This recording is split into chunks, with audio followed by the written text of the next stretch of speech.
Okay, I know what y'all are thinking.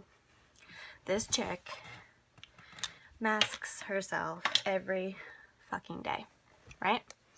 Okay, the answer is, this is a video specifically for my friend Regina, who wants to know how this mask works. So this is the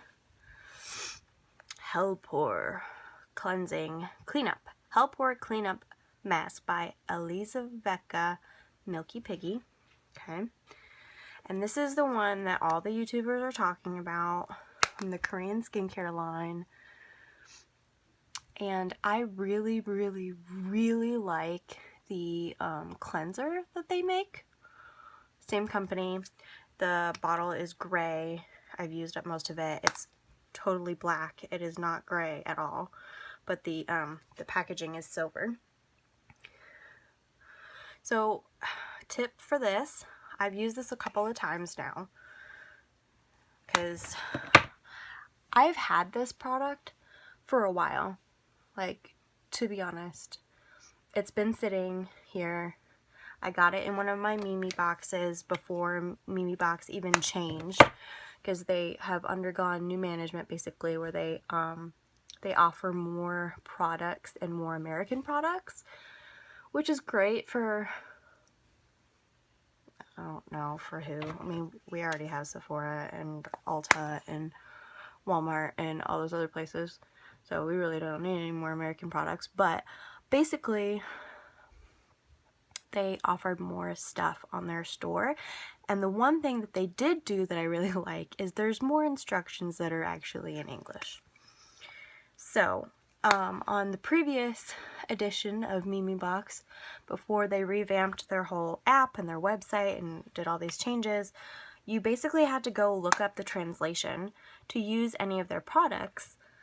And then, so you either went to their website and looked it up in the details if they had that, or you did what I did and went on YouTube and just watched somebody else use it, hopefully correctly. And they had these little cards that they included in their product boxes that explained each product in broken English, what it was, what it did, what it was for, and how to use it. Okay.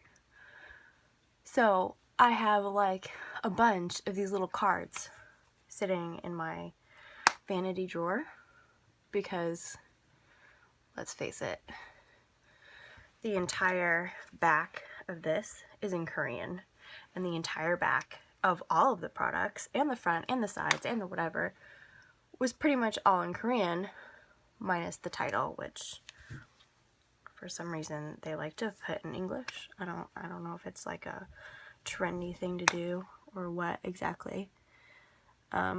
So tip and trick for this: avoid the like sensitive areas of the face, such as like if you have crow's feet or wrinkles. I would avoid that eye area right there.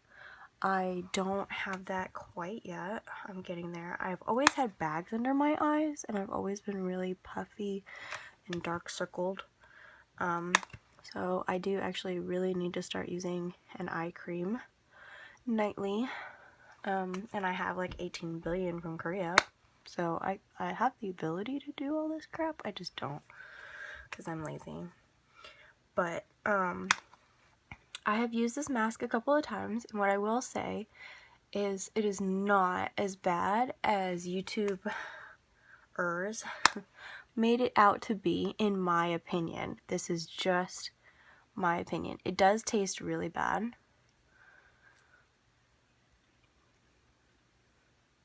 No, actually, this isn't the mask that tastes really bad.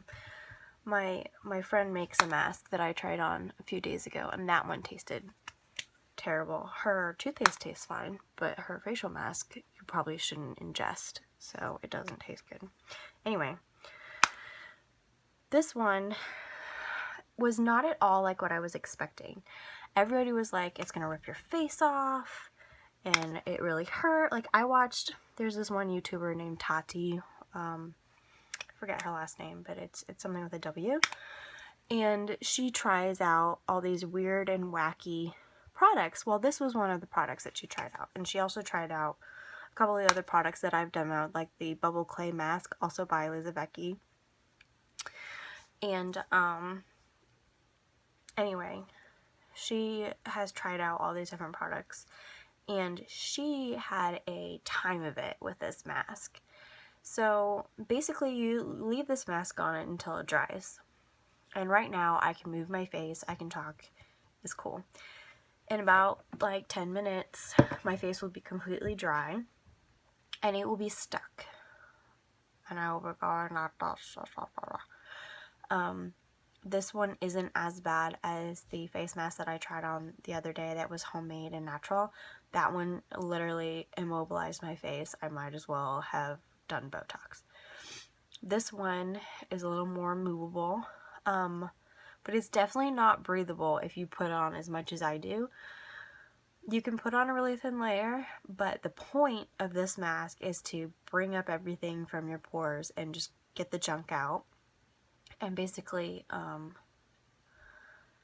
adhere it to the mask instead of to your skin and in your pores. So you're basically just lifting everything out of your pores, right? So basically what this is gray Elmer's glue that you put on your face willingly and you peel off. So like on my fingers right now is some of this product. When it dries, so you can see how it's forming in the crevices of my fingers, you literally peel it. And what I normally do, you're not supposed to do this, but what I normally do, because my skin apparently doesn't have an issue with Elmer's glue, is I fall asleep with this mask on. And then in the middle of the night when I wake up, I start peeling it off. Then I'll peel it off in strips and whatever. So you notice that I didn't remove my eye makeup to put this mask on. Normally, to do a real facial, I take off all my eye makeup, I wash my skin, everything. So with the bubble carbonated clay mask, you don't have to remove your makeup first, which is one of the things that they even advertise. You don't have to remove your makeup first. It's so good, it removes your makeup for you. That's like one of the things that it promotes. This, I don't remove my makeup either, because I feel like that's sort of the point, is it's trying to do it. But if I was wearing foundation, I would rinse my face off and all that, because I want it to pull, not my foundation, but the crap that's in my pores. I want that to go away. So it's actually tightening up as I'm talking, as I'm blathering on. But basically, see, it's still shiny, so it's not dry yet. But basically, it'll get dry, and then I'll be able to pull it off like the Elmer's glue that used to pull off in Mrs. Flagg's second grade class when you were bored, and you just took it and you picked at it and peeled it off. So it's going to do that, but my entire face. So, I mean, you can see it took my thumbprint. I mean, that's not my thumb, but it took my fingerprint, and it basically just does that same thing. And see, you can see there's tiny rips. So the thicker you put it on, the more likely it's going to get shit out, obviously. So, like, here is a nice thick chunk, and it peels off.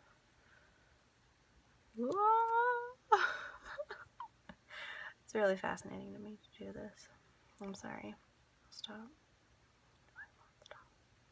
So anyway, basically, you do this over my entire face, except for you're doing this to your face unless you want to come over and hang out, and then by all means, let's come do facials and pedicures. But I mean, just in the time that it took for me to talk, that dried, and now has come clean off my fingers, except for this one patch that is so thin it's not coming off. And for that, I'm just rubbing, and it removes itself, and you can obviously wash it off too, but that defeats the purpose of putting the mask on your face. The point of this mask is to peel it off. There's several different types of facials and several different types of masks you can get. There's the mud mask, there's the clay mask, there's the bubble mask, there's the types of masks that you just put on your face and you let it soak in. Those are called essences for Korean skincare lovers. And there's this type with a peel off type. And the biggest ones out there right now that are like super popular are made of charcoal, which this one says it is, which is why it has that gray tinge to it.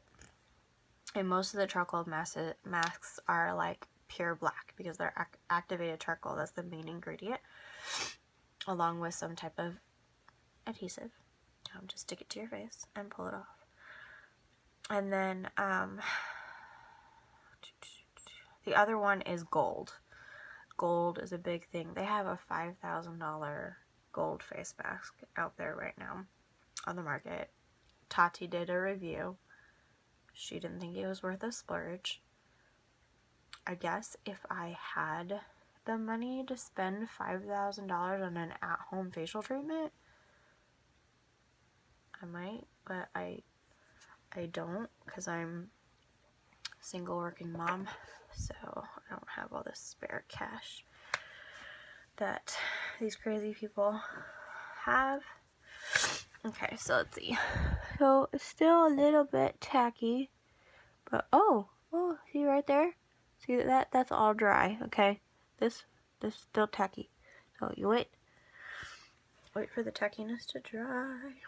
And normally you would avoid hairy areas like your eyebrows, and you would avoid all of your actual hair. So normally what I do is I put my hair up in a headband, and that secures it out of the way so that it doesn't get totally pulled on, because you know I don't have a whole lot of hair to spare, so I don't want to rip it out or anything. Okay, so yeah, it's starting to get kind of tight. Oh my gosh, yeah. Okay, see that? Just imagine that all over my face. But I'm gonna leave mine on for a couple more minutes more until it's completely dry, and then I will peel it off for you guys. Specifically Regina, who wanted to know how this mask worked. Oh, it's coming off on its own because I'm talking and shit. Okay.